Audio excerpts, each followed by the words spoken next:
So, the new Ford EcoSport. Since its launch in 2014, the EcoSport has been plagued with criticism for its questionable quality and even more questionable styling. Thankfully, 3 years on and it's been treated to a styling overhaul, an upgraded interior and a refreshed engine lineup to keep it competitive with a barrage of competition in one of the fastest growing sectors in the business. Is it enough, though? Read our full review of the new Ford EcoSport to find out.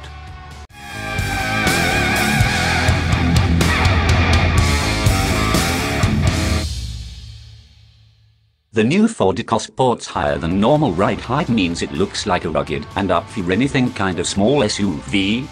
Luckily, Ford has tweaked the basking shark nose of the old EcoSport with one that falls better in line with its other SUV models. The new Ford EcoSport certainly looks more cohesive than before, and Saint-Line models with contrasting body and roof colors are suitably striking, but then so are the Renault Captur, Seat Aroma and Mini Countryman among countless others that are also available with a range of color combinations.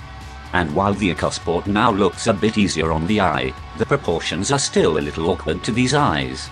It still looks a bit too tall, a bit too narrow and a bit too boxy at the back, but there's no denying the changes made to the exterior styling have improved the look of the car overall.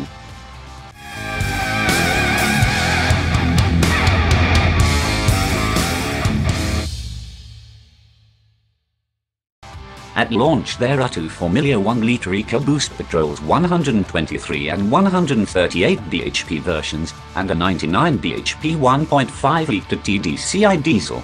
Joining the range later in 2018 are a 99 bhp EcoBoost and this new 1.5-litre EcoBlue diesel with 123 bhp and Ford's intelligent AWD system. It's only expected to account for a small proportion of EcoSport sales, 5%. But it's a new engine, and we thought it would be rude to not give it a go. Initial impressions are positive. It's a free-revving unit with enough shove to keep up with fast-moving traffic and for belting it up hills after a down change or two, due to a chunky 221 pounds-feet of torque. In fact, it's the fastest EcoSport from 0 to 62 miles per hour with a time of 10.9 seconds.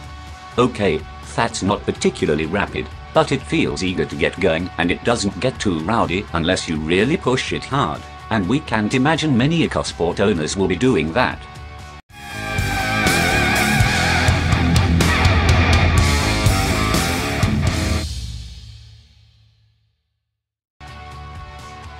That venerable EcoBoost remains the go-to choice in the EcoSport lineup. It spins up freely and has decent punch considering its diminutive capacity. Give it the beans and no matter which of the outputs you've picked, it'll thrum eagerly towards the red line. This motor is one that lends the EcoSport some much needed character, and it's far more compelling than a small diesel for anything other than covering mega motorway miles, in which case you've bought the wrong car anyway. No wonder Ford expects to sell comparatively few DIY EcoSports. We've had a chance to try the Auto 2, a 6-ratio slush box with paddler shifters for manual control. It's fine, if you like that sort of thing, with smooth shifts and not a huge amount of lag on throttle inputs, but we much prefer the sweet shift action and control weights Ford does so well in its manual cars. Our favorite motor in the lineup is, perhaps predictably, the spurriest drive in the range, the 140 HP EcoBoost in ST-Line specification.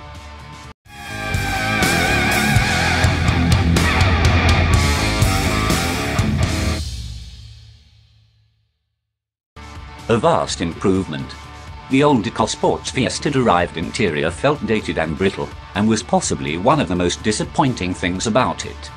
Luckily, Ford has nicked bits here and there from the new Fiesta, so there's a new set of dials, a big, responsive touchscreen infotainment screen perched fashionably on top of the dash, new aircon controls and a tactile steering wheel. It's a much more pleasant place to sit, with higher quality materials used than before, although there are still some harder, scratchier examples to be found around the cabin. But then that's also the case with the Fiesta and the Seat Aroma, so we won't moan too much. Space is adequate, if not amazing. You feel like you sit very high up, especially if you're a passenger with no seat height adjustment, which helps with visibility, but then this is undone slightly by the enormous pillars restricting your view out of the front at junctions.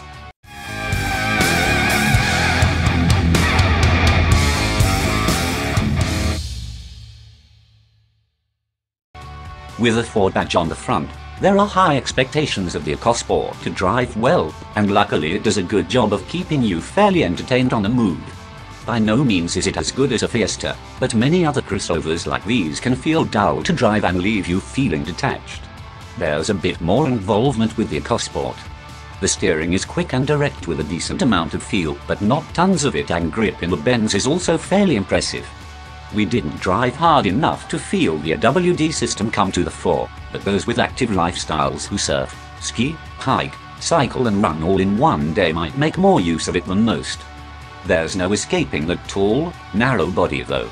You notice the body roll in bends, and Saint Line models with large alloy wheels at each corner of the car is a recipe for a fidgety ride. Around town it never really calms down and could become tiring. It was never uncomfortable and wasn't as noticeable at speed. It feels more balanced than many other small SUVs.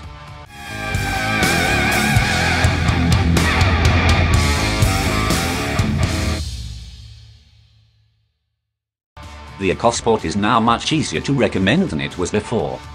It looks better than it did, has a nicer interior and comes with a good range of engines. However, that doesn't quite feel enough to push it to the top of the class. The C-Torona feels a much more accomplished all-rounder, while the Hyundai Kona offers an equally involving drive, and manages to look wacky and quite cool at the same time. And the C3 Aircross looks more cohesive as a tall and narrow SUV. It's better, but still not the best.